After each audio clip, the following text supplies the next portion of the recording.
Hi, welcome to one of the first episodes of my podcast, Stories by Vera V. Today I have my first ever guest by the name of... I'm Alex. Alex Herbert. Hello, everyone. Yeah, and the guiding question for today's podcast, for today's episode is, what's it like being a pianist studying at a music conservatory? Interesting stories by interesting people. Stories by Vera V. So to start, I just want to confirm, what time is it for you? It's 2:30 p.m. in the afternoon. Do you know what time it is for me? Yeah, it's 5:30. No, it's 6:30 a.m. Oh, a.m. Yeah. Oh, before the sorry, sunrise. No, it's all good. But before we get started, though, I have a request. So you're British, right? I am. Yeah. So I've been watching a British show on Netflix lately. Do you know it's called Sex Education? How British I would call that, I'm not sure. But yes, it's why? British. It's got a British cast, but it seems more American setting. Everything seems more American than it is British. Okay. But I mean, the cast is English. The cast, right. So I was wondering if I could do my British accent and you could tell me where I sound like I'm from. Yeah. Okay. Yeah. Okay. I don't know if it's like passable if you would actually think I'm British. No, I'm sure you'll sound it'd be natural. Go on, give it your best natural shot. Okay. Yeah. Well, we can try for sure. I don't really know how to do the British accent. Yeah, that was it. We'll call does it sound like I'm from... You can try again. Does it sound like I'm from Manchester? How's that? It's okay. Yeah. No, it's did the not best okay. I could. It's not okay. No. Oh. No, it's not. Okay, out of 10. Out of 10, for generosity purposes, I'll give you a 3. That bad? Yeah, no. It wasn't great. I'm disappointed in myself. But if you had to pinpoint it to a location somewhere, where would it be? Like, what does it sound like I'm from? Your accent. Yes, my British accent. Can you do it one more time? Okay, I'll do it one more time. I love tea, and it's a Tuesday. Oh my God. I still wouldn't think you're British, really. Okay, but if you just really had to try. It sounds more southern. Southern? So, yeah, like a little bit like from London. Okay. Kind of Cockney, yeah. Okay, I'm fine with that. Adele's Cockney, right? That's her accent, Adele's? I think she is. I've not really heard her voice much. Okay, but she's not mad about that. Definitely from London. Yeah, okay. I think for every other British person listening, at least she's done a southern accent and not a northern accent. And then the British people here will get angry at that. Fascinating. Your recording turned off. You're fine. Okay. So anyway, what's today been like for you so far? Today's been an easy day, which is why I think I picked this kind of schedule day. I had one lesson at 1:00. Yeah. And that was a professional studies option which I picked. So this part of the course is teaching me how to teach. So it's a music tuition course. So I mean, for me the goal is to one day be a concert pianist, but after that I'd like to teach as well. Really? And so yeah. So having like a little up and coming kid that works his way through the ranks and all that and becomes another star. Not that that's important, but I like that. I like to inspire kids as well. I think. Well, I think we'll get into all of that later. But basically, it's teaching me how to teach and give my own lessons as well. So do you work with a child that you're teaching in that class? So it's very new. I've only had a few lessons with it. And I will eventually, for my assignment, I'll have to write. I think it's a 3,000-word essay along with a 15-minute video. No, that's a lot. It's okay. 15-minute teaching video with a student, and I'm teaching them using examples we've taught in the lessons beforehand. And it kind of gets us ready for what life will be like as a teacher when I'm older. Yeah. So regarding teaching, what's in that class? What's the top thing you learned? That's so interesting. Well, so far I've because we have just started, or the year for us has just begun, I'm not sure what it's like in America. So this is our third week at the moment, and we're kind of delving a little bit into the psychology of teaching. Okay. So rather basic things at the moment, maybe just if it's a young student at the moment, what inspires them, how do we keep them inspired, as opposed to teaching a student who is in conservatory and he knows what they're doing and the more advanced techniques to teach them. So the different types of people we'll be teaching. And I think eventually we'll delve more into small details. Yeah. Okay, that makes sense. Of teaching. Yeah. But have you gotten into your own psychology?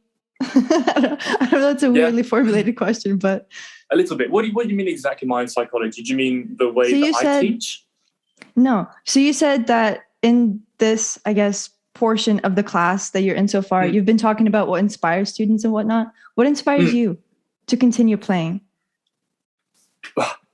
It's difficult to answer. When talking about these kind of things, I always find it very difficult because this kind of topic for me is not something that I can easily put into words, shall we say. For me, it's a feeling. It's something that I can't live without music, very simply. I was brought up with music quite literally from the day I was born. Really? From the day you were born? My mum, when she was pregnant with me, she always used to play this specific recording of a piece of music to me. And from the day I was born, I heard it. So I was always surrounded by this. And you played it? That recording, do you know how to play it? Yeah. The piece of music? No, not yet. God, no. It's very difficult. Okay. What is it? It's Rachmaninoff's third concerto. For anyone's listening that knows music, you can check that out. All I had to hear was Rachmaninoff, and then I just knew. Yeah. Fingers breaking straight away. I don't know how to play it yet. Yeah, I bet. But it's kind of, I know that I love to play music, and it's something that will never go away. Yeah. So it's more for the people that are listening. I think that music, all types of music, but especially classical music, in my opinion, can help people to heal.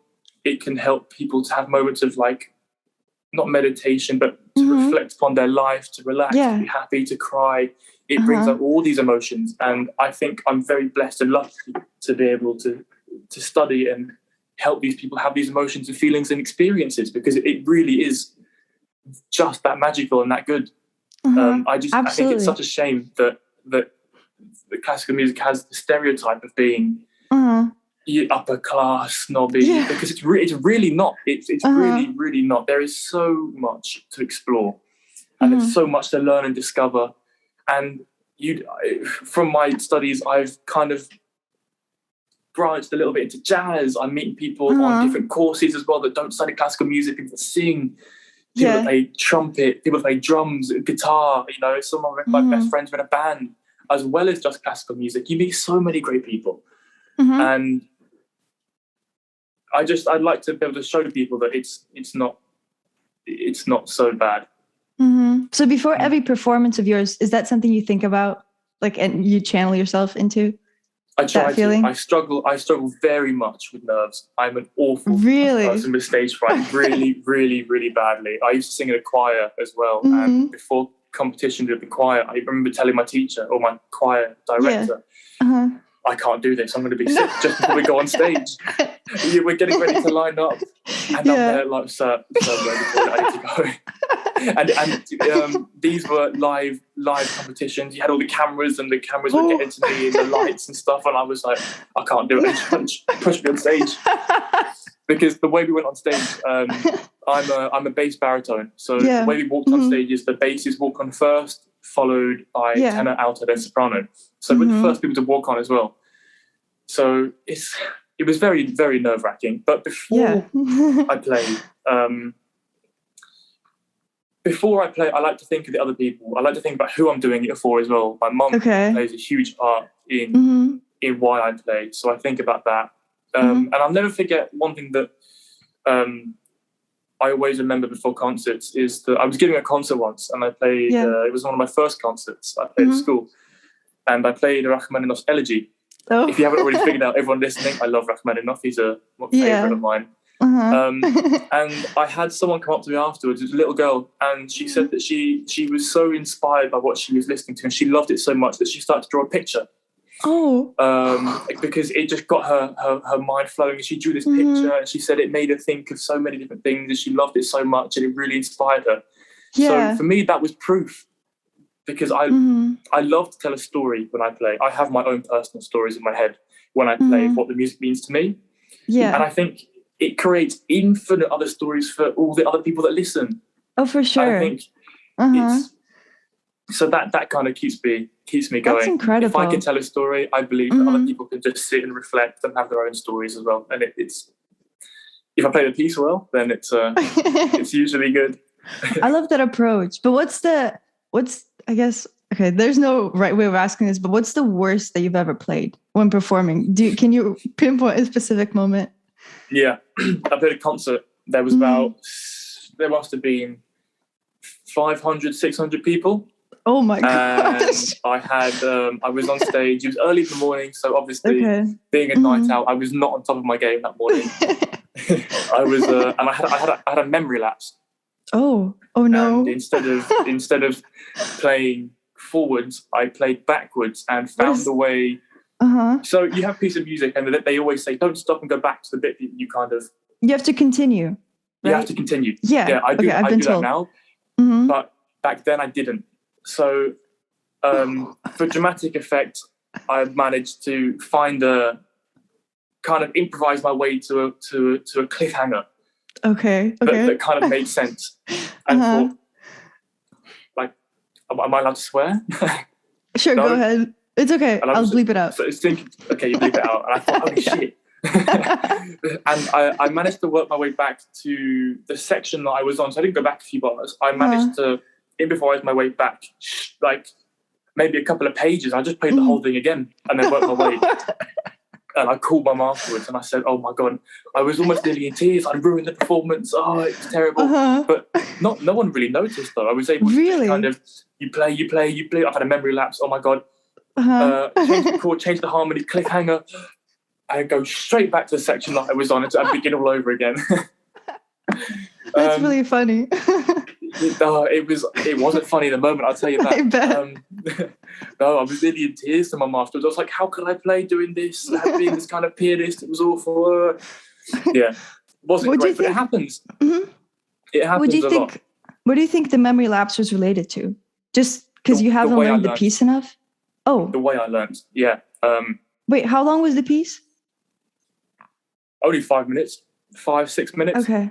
So it was a shorter piece. And the way I learned, it was a piece that was far too difficult for me, but I loved it so much. Yeah. Okay. That I was going to learn it anyway. If I get things in my head, I like to do them, regardless of whether. Like, for example, I mean, don't tell my teacher. If my teacher's listening, I'm sorry, but she said don't learn the etude, the study that I would be trying to learn at the moment. And she said do a different one. So I'll do the different one, and I'll also do the one she told me not to do. Okay. Because I want to do it. So, the way I learned was difficult. It was very muscle memory, repetitive work. And I think with learning muscle memory and mindless repetition of a piece is if you go wrong in performance, like I did, you don't know where to find yourself again. Oh, for sure. You have to start from a specific point, and then only then you can continue. Yeah. It's like playing. How do I say? Imagine playing. Yeah, well, it is as it says, playing a piece of music, playing the wrong note, but because it's all muscle memory, you're not really aware what's going on, and then you're like, "What's the next note?" Oh, and before you know it, you stopped. And how do you learn now? Because I feel like I just do it by muscle memory now that I think about it.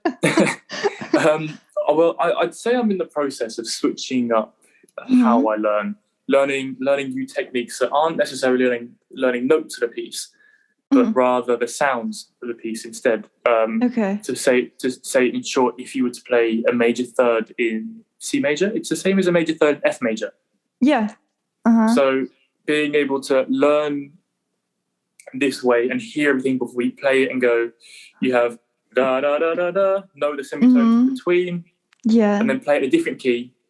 You can play anything in any key at any speed. Wow. And but by trying to avoid habits as well. So if you play something once with the right hand, can you play it again with the left hand, or can you do it cross hands? I don't know, with your foot or whatever you want. Anything. Yeah. Just don't repeat the same thing. You need to just know the music, and it's something that I'm finding incredibly difficult at the moment because it's brand new to me. But I bet. Over the past few weeks, I'm beginning to feel like it is having a positive effect on how I'm beginning to see music now, because I'm being able to hear separate voices in my head and then play them.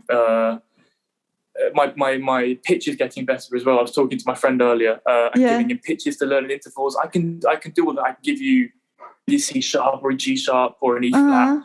Wow! And it's all because of this new teaching. It's just very difficult at the moment, but it gets easier the more you do it. I think so too, because then you're able to perceive music more widely, if that makes sense, beyond just notes. Yeah, you've seen the people. Have you seen not the people? The memes of the people, like or the person on the bus, and someone's taking a picture of him because he's just reading this big score of music. Yeah. And this person took the picture, and they're like, "Why is he reading music?" But of course, if you have this pitch, you can hear what you're reading in your head, and it just helps to learn more music better, and your memory improves, and it just makes life easier, really, because then you can play more music and help more people. And can you do that? Can you do that? If I gave you a sheet of music, could you read it right now and like sound it out in your head? Very slowly. I'm not great at it yet, but I could. Slowly I could. And that's singing really in the incredible. choir as well. I used to have to. We were given Gregorian chant music. Oh, yeah. Like as we were performing, so we'd all line up in our stands, and our choir director would be like, "Right, here's your music," and we'd have to sing it. And we'd have to sing it there and then. So my sight reading had to be very, very good. I bet, yeah. It wasn't, but it eventually was. It got there. So that helps a lot as well. But So on the topic of practicing, how much have you practiced today, besides your lesson, if we don't count that? You've really asked me this, haven't you? So none today. No, I was in late. I was in late till about 11:30 last night practicing. And because I have an easier day, I decided to stay in a little bit until, 8. And then I got in for, must have been 11:30, I think it was. So I had my lesson. I'm now having this talk with you. And after that, I will go and practice. I like to stay until about 11:30 is my time. Okay. So you said that Tuesdays are your rest days, right? Just kind of like an easier day. So how would that compare to a day that's very loaded? Which day of the week is that? That'll be tomorrow. My first lesson starts at Wednesday. My first lesson starts at 9 in the morning, and I finish at 7. And those are just lessons. So I'm gonna have to fit in practice time after that as well. So you'll have like an hour break between lessons. So how many lessons is that? I think I've got 5 tomorrow. 5 lessons, but there'll be like an hour break between some of them. So in that time, I'm going to have to find a place to practice or get some academic work done. Just because otherwise I will be behind. Yeah, it is. It's fun though. I think tomorrow we have our ensemble lessons as well. So I'm playing with 2 violinists at the moment. Yeah, and that's really interesting. It is. We're playing Shostakovich. So there seems to be a very heavy Russian theme going on. But yeah, Shostakovich 5 preludes at the moment. And I need to learn the music for that, which is happening. But it should be fun. It should be fun tomorrow. Do you track your practicing? Oh, sorry. No. Go on, ask. Do you track your practicing in any way? I try to. I have a music notebook, which I got from Tiffany Poon. Anyone listening who knows her, she's a brilliant pianist and YouTuber. I know her. I follow her, I think. Yeah. She was selling notebooks for a limited amount of time, and I thought I have to get one. So I got one of them. And every now and then I write my practice login. I don't do it often. I tend to just write like loads of crazy notes in my music, as opposed to kind of saying half an hour has been done. Here's what I've learned. These are the bars I've learned. I just don't really do it. I think once I get stuck into the music, it breaks that cycle of concentration. If I go, right, I've done that, right, let's just stop, write it all down, because I think I remember it anyway. So, are you familiar with the state of flow? State of flow? No, what is it? You don't know what it is? Oh, okay. Well, I've never heard of the term, but we might call it something different. So, no, I'm pretty sure you know what it is, but I've read it in a book, and I mean, I've heard of it before, but it just kind of refreshed my memory. So I wanted to ask. It's state of, I guess, feeling in a sense where you're just so concentrated you don't feel time passing at all, and that's what. Oh yeah. So do you feel like with every practice that you do or every lesson you get into a state of flow, or are there some days that just really? No, definitely. I'd love to. Yeah. But well, of course, being human, everyone has days where you go, oh, I'm really tired, or I just can't concentrate today. Yeah. Whether you had a bad sleep, or you've been rushing around, or you have other things going on that you have to do. Sometimes you just can't. You can't get into a state of flow sometimes. And if all the practice rooms are booked and you've only got an hour in your room, it's difficult to get into a state of flow for only an hour, because I mean, ideally, I'd love to be in there for 4 hours. 4 hours. I think I could push myself to about 3.5 hours of solid focus and flow. Other than that, I begin to kind of lose my concentration a little bit. Really?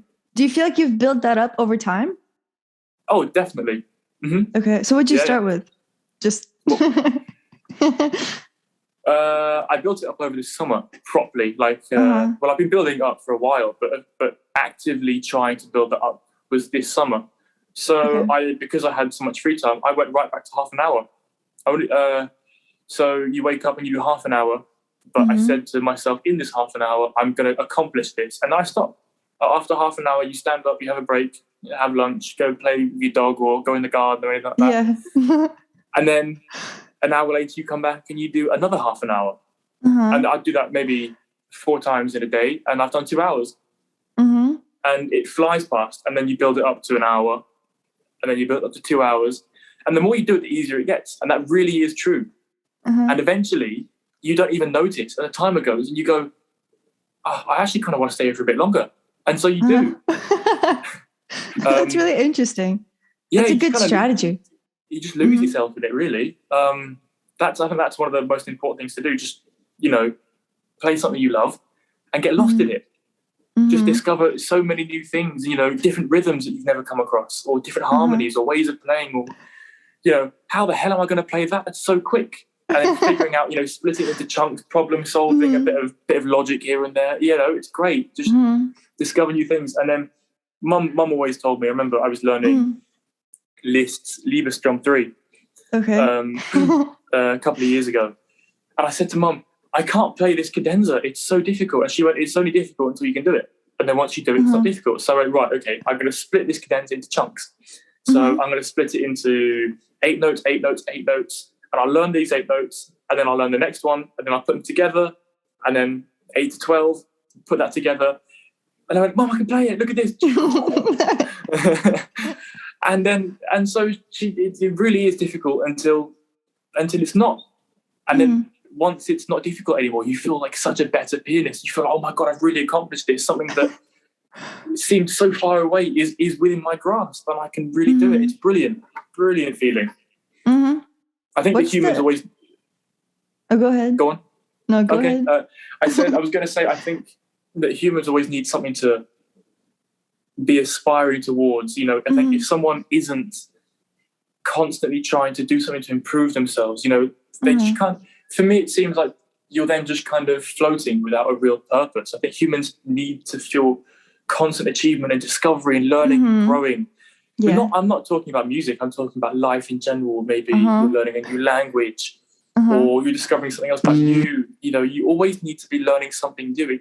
Otherwise, what are you doing, really? Yeah. That's very philosophical. So is there somebody that you're aspiring to? Younger me would give you a list of pianists that I love. But I don't want to be the next Horowitz or the next Mother Argerich. I think I'm very individual to them, and I want to be the best version of me that I can be. I'm not going to be the next Horowitz or Argerich. I'm going to be the next me. And, you know, I have something to say and I'm going to work so that people can hear it. Of course, there are people that inspire me, but in terms of what I want to be, I could only speak for myself and what I want to achieve and the person I want to be when I'm older. Yeah. Everyone is different. Is there like a vision or anything that inspires you to be the best you that you can be? Like, do you picture yourself performing at a, I don't know, humongous auditorium in front of however many people? Or I do. I have, you know, the images in my head of what I'd like to achieve. So the pieces that I dream to play, the big, difficult concertos, for everyone in the audience, for my family, for everyone that's never really doubted me as well. I'm very much like that. I think if ever you doubt me, I'll prove you wrong. You know, that kind of. And after all the hard work and years of dedication, I think afterwards being able to stand up, you know, drenched in sweat, having given these people an amazing experience, and to say I've achieved what I wanted to do. And for me, I like to think that's only step one. After that, what can I begin to compose that stays? So after I'm gone, you know, long after I'm gone, what did I make that stays here that people can play? What can I compose? You know, a legacy that I leave behind as well. Not just performances that I give, you know, kids that I've taught, ways of teaching that I've passed down, you know. I think being a pianist is only the beginning for me.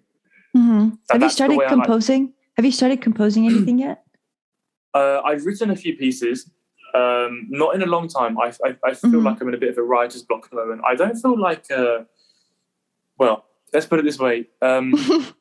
Richter said why he composed music. He's a Russian pianist, for those who don't know, and he did compose. And I think it was when asked why he didn't play them or publish them, he said, why add to all the bad music in the world? And at the moment, I feel like I don't really have anything. Oh, sorry about that. It's okay.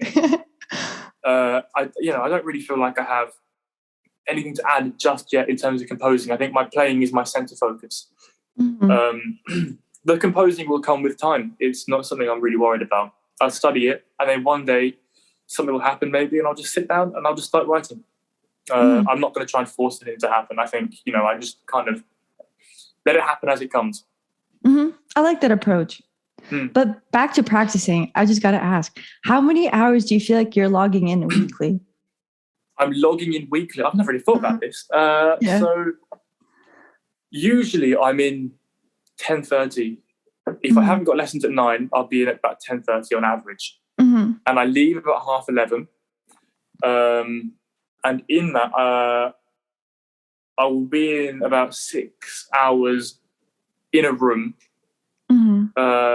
And I'm looking to up that. I can't focus for too long at the moment. And I think if you can't focus and your mind is playing, just stop. So maybe I think at a push, I'll stay in a room for about 6 hours. So times that by 7 on average. 42 hours a week.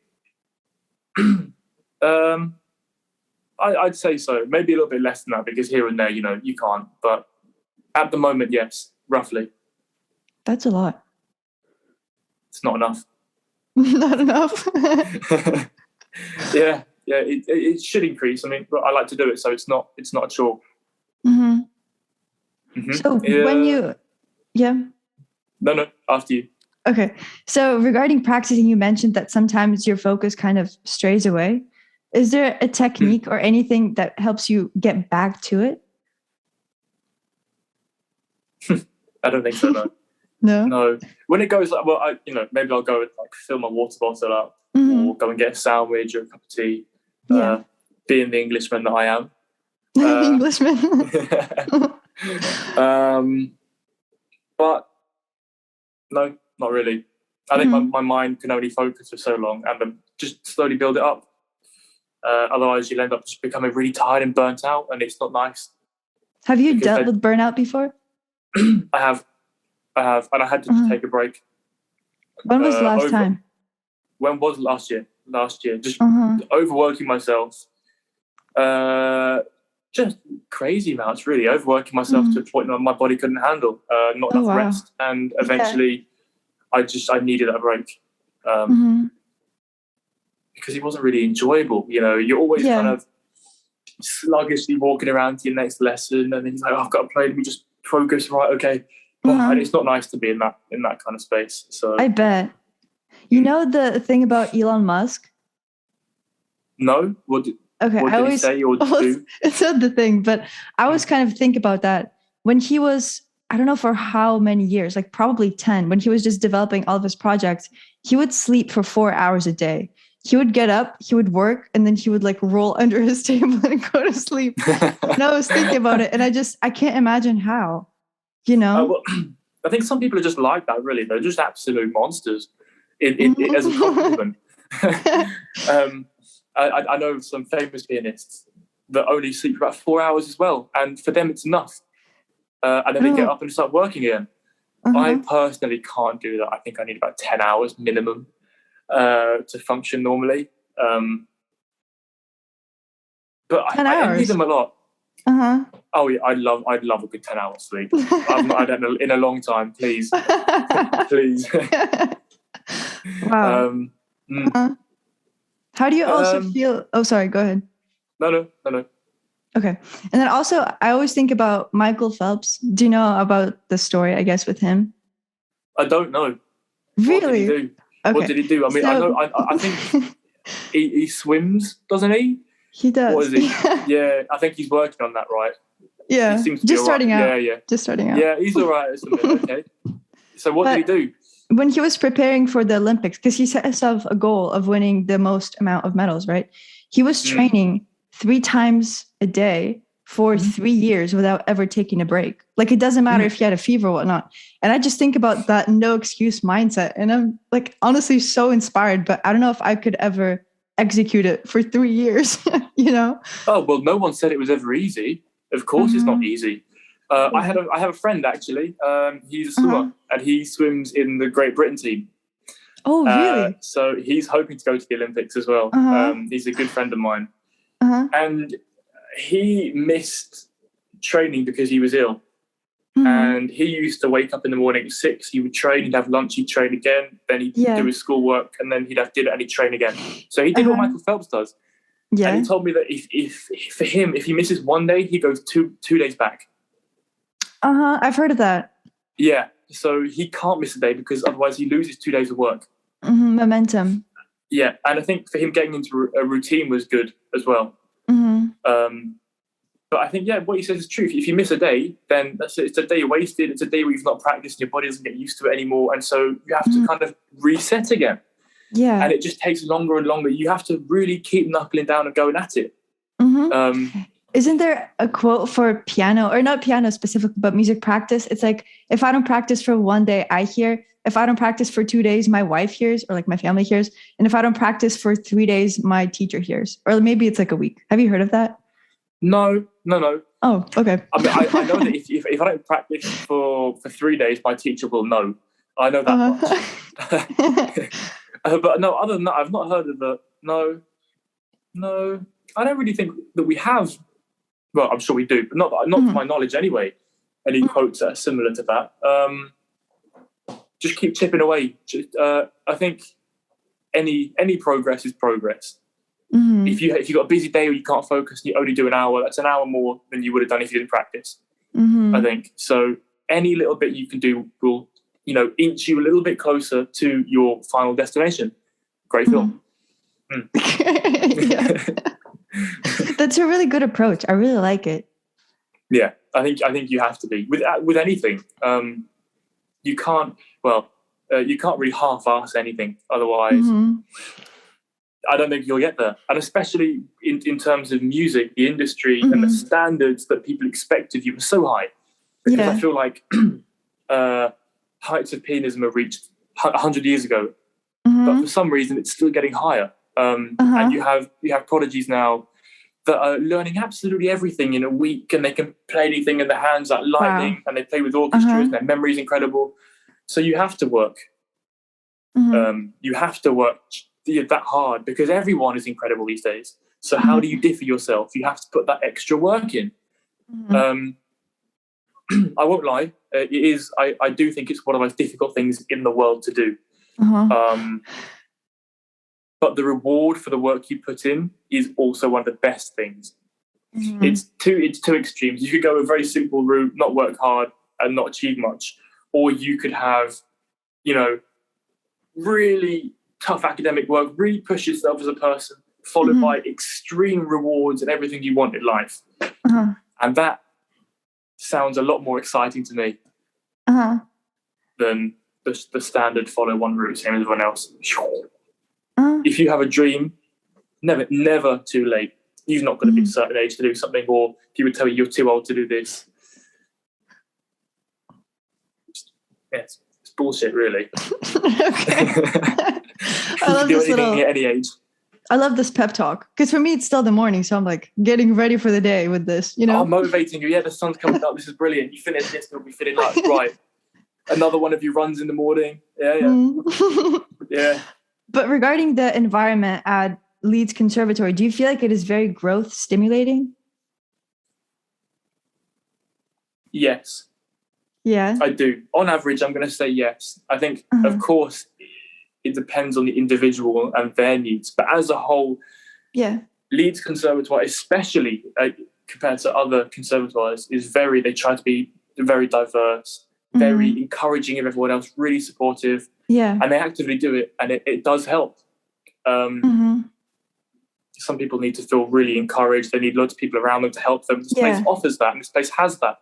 I'm a little bit different. I like to kind of, a lot of the time I like to be alone when I do things. So I get that here as well. So it does accompany for everyone. Is that the right word to use? Yeah. Factors for everyone's needs. Yes. Accommodate everybody. But that's the word I was looking for. Regarding your peers and whatnot, is there somebody that really inspires you by their work ethic or their mindset, or one of my friends that I study with? I mean, anyone, just anyone you know. Just like the hardest working person that you can think of. Can you think of someone? Yes, I can. In fact, I can see him from here. He's a little bit of a rival to me.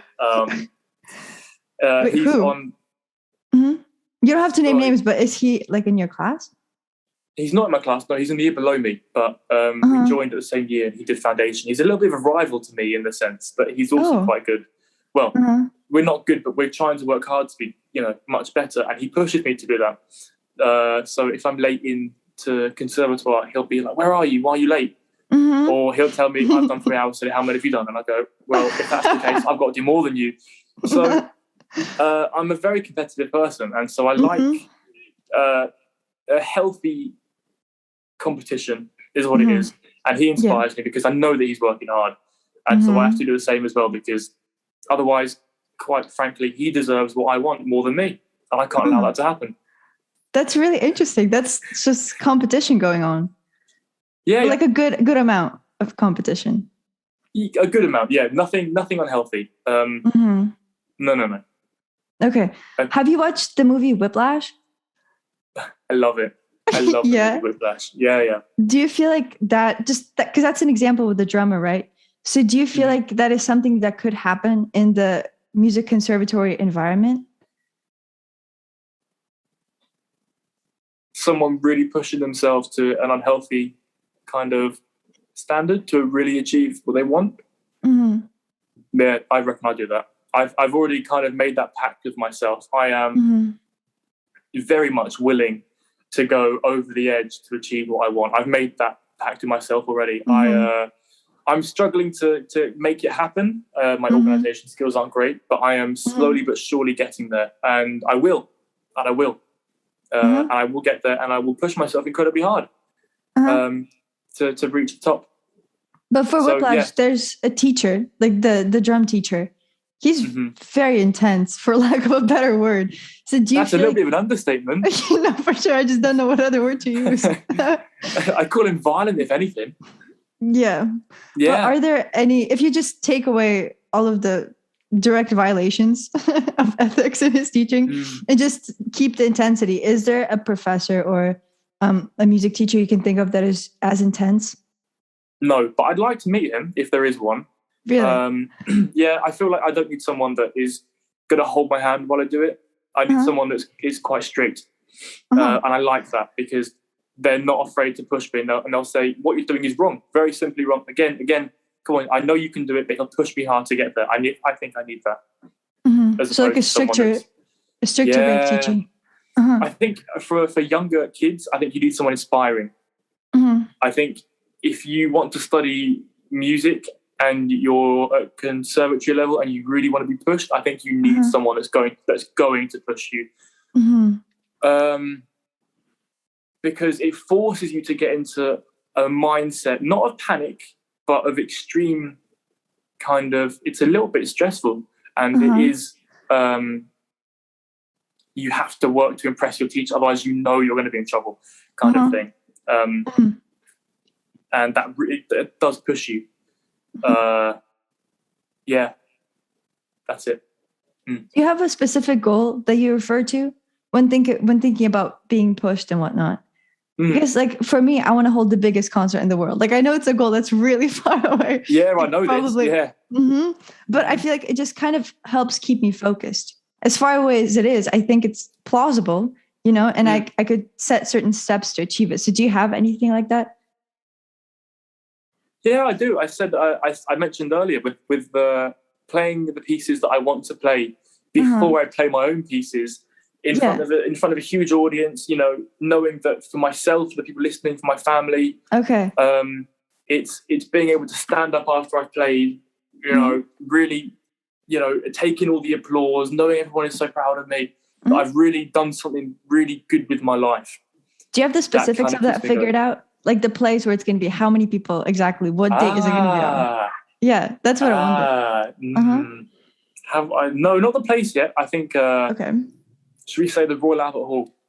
I think would be a nice place. We'll say Royal Albert Hall. I love to play. And of course it'd be the Rack 3, of course. And with my family in the audience.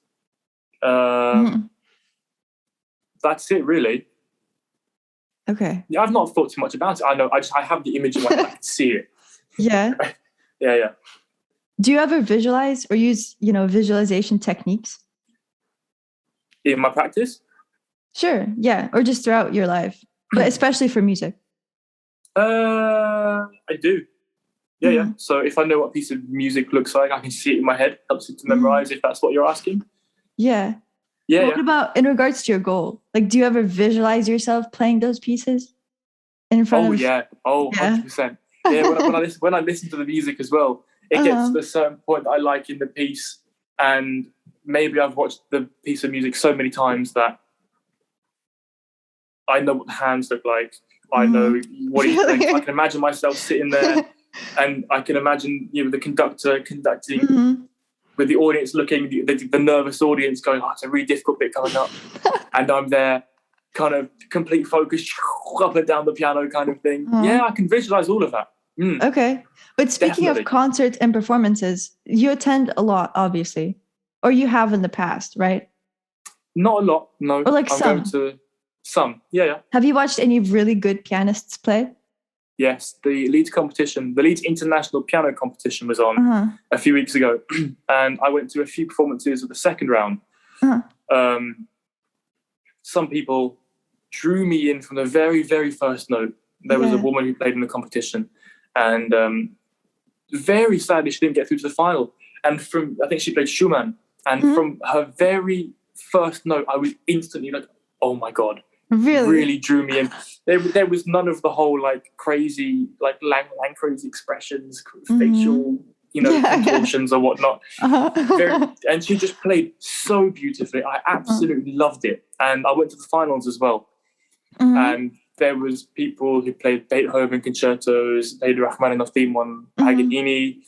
They played Bartok, and it was beautiful. And because I was quite close to the piano, I could see them play, see concentration, see the musicians.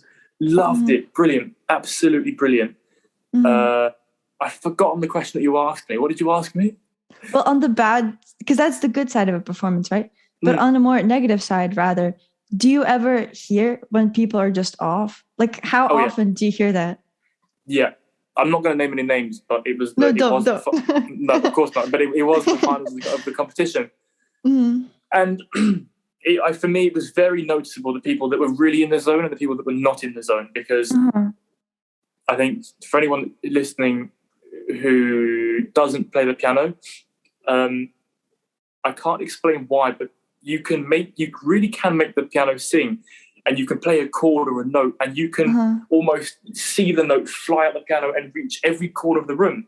And there are other people that play, and it sounds quite monotone. And for me, I can tell that quite a dry sound. Or you have someone that plays a chord, and it just bounces off absolutely everything, and it's really magical, reaches everyone, and you can tell. And there were some people there that just, I think everyone has bad days. I think it was unfortunate for them to have a bad day then, because there was a clear difference between the people whose sound just kind of shot through me and the sound of the people who just died short. How do you make the piano sing? That is so fascinating. I've heard of it, I feel like, but I just not like this. Very recently, I think I was able to get myself into a state where I played something that I felt for me was so good, but I've only ever done it once or twice. I had to call my mom afterwards and say, I think I've just discovered something here with different technique with my shoulders and my back. And I said, it sounded incredible. It really did. And I'm synesthetic. So I not see with colour. Of course, everyone sees with colour, but thinking of music in terms of colour. So for me, it's a B major is purple, or E major is green, for example. And I've never really seen much like yellow or bright yellow. But for when I was playing, I was almost in like a meditation state when I was playing. I was told to give it a try, should we say, this technique, get into like a state of flow, like meditation. Yeah. And I just began to play my pieces slowly. And then I would speed them up very gently. And I was making this sound that I kind of remember having a bit of a smile coming because I was like, what I'm making, I'm not being arrogant at all or cocky. I really felt that one time it was very magical. I was completely alone, just in my music, focused.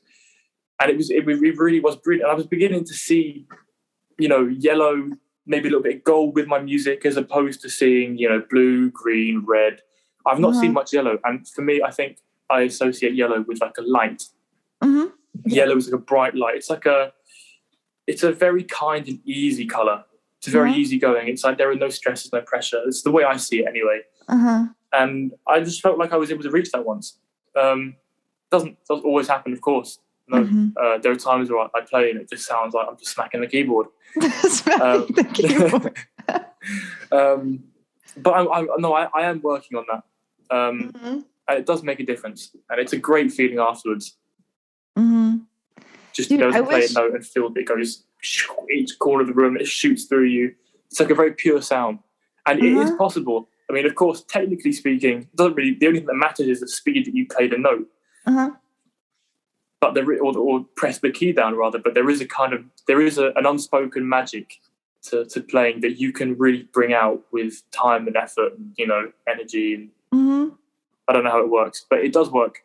And I will argue with anyone until the day I die that there is a magic to that. I wish you would share your playing more. Oh. Okay, well, Alex just left the meeting for some reason. I'm not sure why. Something probably must have happened technically.